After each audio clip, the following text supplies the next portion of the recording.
जीवन में कभी कभी ऐसा होता है कि हम बहुत परेशान हो जाते हैं। समस्याएं बहुत होती है और समाधान कोई भी नहीं। लेकिन एक कहावत है, जहां ना पहुंचे रवि वहां पहुंचे कवि। बस उसी प्रकार बात का समाधान कहीं ना मिले तो भागवत गीता हर समस्या का समाधान बनती है। भागवत गीता में लिखा गया हर उपदेश एक मंत्र है जो आपके जीवन में आने वाली सभी समस्याओं का अंत कर देती है। आज हम इसी भागवत गीता के 5 मंत्रों को बताएंगे जो आपके जीवन में बहुत काम आएंगे। इसी क्रम में सबसे पहले हम चर्चा करेंगे कर्म की, जिसको लेकर भगवान श्री कृष्ण अर्जुन को गीता का ज्ञान देते हैं और कहते हैं इंसान को केवल कर्म का ही अधिकार है, उसके फल के बारे में चिंता करने का नहीं। इसलिए तुम कर्मों के फल की चिंता मत करो और कर्म से विमुख मत हो। हम कोई भी काम करने से पहले उसके फल के बारे में सोचते हैं और फिर काम करते हुए भी नतीजे के बारे में सोचते रहते हैं। जब काम की वजह से मनचाहा फल मिलता है तब हम खुश हो जाते हैं, इससे अहंकार बढ़ जाता है। लेकिन अगर हमारी इच्छा के मुताबिक फल ना मिले तो हमारा मन काफी दुखी हो जाता है। यानी हमें फल की इच्छा किए बिना कर्म पर ध्यान देना चाहिए, क्योंकि कर्म हमारे हाथ में है लेकिन फल नहीं। अगर आप अच्छा कर्म करते हैं तो आपको फल भी अच्छा मिलेगा। इसलिए निश्चित होकर अच्छे काम करते रहिए, बाकी सब ईश्वर के ऊपर छोड़ दीजिए। भागवत गीता में यह भी कहा गया है कि ऐसा नहीं तुम काम ही ना करो और आलसी होकर बेकार बैठ जाओ, क्योंकि काम करके फल की इच्छा और बिना किए ही फल के बारे में सोचते रहना दोनों ही बुरे नतीजे देने वाला है। इसलिए फल की इच्छा के बिना काम करते रहो।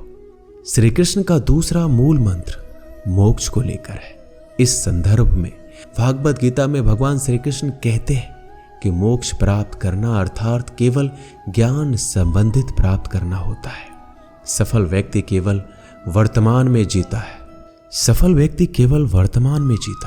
आगे श्री कृष्ण कहते हैं, हे अर्जुन, तुम मेरी शरण में आ जाओ, मैं तुम्हें मोक्ष दूंगा। आगे श्री कृष्ण कहते हैं, संपूर्ण संसार ही मेरी संतान है, मैं अपनी संतान के साथ कभी गलत नहीं होने देता। वर्तमान में आपके साथ जो भी घटित हो रहा है वह सब पूर्व कर्मों का परिणाम है। यानी अगर आपका जीवन वर्तमान में संगठन में चल रहा है तो परेशान होने की बिल्कुल आवश्यकता नहीं, क्योंकि यह आपके किसी बुरे कर्म का परिणाम है और उस कर्म के परिणाम का अंत होते ही आपके अच्छे दिनों की शुरुआत हो जाएगी। तीसरा मूल मंत्र श्री कृष्ण ने क्रोध को लेकर दिया है। क्रोध मनुष्य का सबसे बड़ा शत्रु है। क्रोध में आकर लोग सही गलत के बीच का अंतर ही भूल जाते हैं और समस्त पापों के भागीदार बन जाते हैं। क्रोध में अपने भी शत्रु के भांति अप्रिय लगने लगते हैं और ये हमारी मानसिक परिस्थिति को वश में कर असंतुलित कर देता है। इस हालात के शिकार में मनुष्य कई अनजाने पाप कर बैठता है, जिससे व्यक्ति का नाश हो जाता है। आइए जानते हैं कि गीता के अनुसार इस क्रोध से बचने के क्या मार्गदर्शन है। भगवान श्री कृष्ण कहते हैं, क्रोध से उत्पन्न मोह से स्मृति का नाश होता है तथा वह भ्रमित होती है। अब इससे ज्ञान का नाश होता है। बुद्धि नाश से मनुष्य अपनी स्थिति से बहुत नीचे गिर जाता है। श्री कृष्ण ने क्रोध को समस्त पापों का मूल बताया है। श्री रामचरितमानस में कहा गया है, काम, क्रोध, लोभ सब नरक के पात है। क्रोध एक अग्नि है जिससे सद्बुद्धि जल जाती है। क्रोध में आकर हम अपना विवेक खो बैठते हैं। हमको बिल्कुल भी पता नहीं चलता कि ज्ञान और अज्ञान क्या है। हम नहीं जान पाते कि उचित और अनुचित क्या है। हम क्रोध की अग्नि में अपनों को शत्रु मान लेते हैं। नरक का प्रवेश द्वार क्रोध है। भगवान कहते हैं, क्रोध से मूल भाव उत्पन्न होता है। श्री कृष्ण ने चौथा मंत्र स्मृतियों को लेकर बताया है।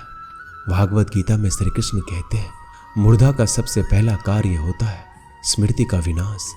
जब स्मृति मरती है या स्मृति आरंभ होती है तो मानसिक अवस्था असंतुलित हो जाती है। मानसिक असंतुलन से पाप हो जाता है। वही सबसे 5वां एवं महत्वपूर्ण मंत्र है, कोई भी काम छोटा या बड़ा नहीं होता। आपको अपने जीवन में कर्म करना चाहिए। बस इतना स्मरण रखिए कि आपके कर्म के कारण किसी दूसरे को दर्द या पीड़ा ना हो। दोस्तों, हम आशा करते हैं कि ये वीडियो आपको पसंद आई होगी। मिलते हैं अगले वीडियो में। अपना ख्याल रखिएगा। जय श्री कृष्ण।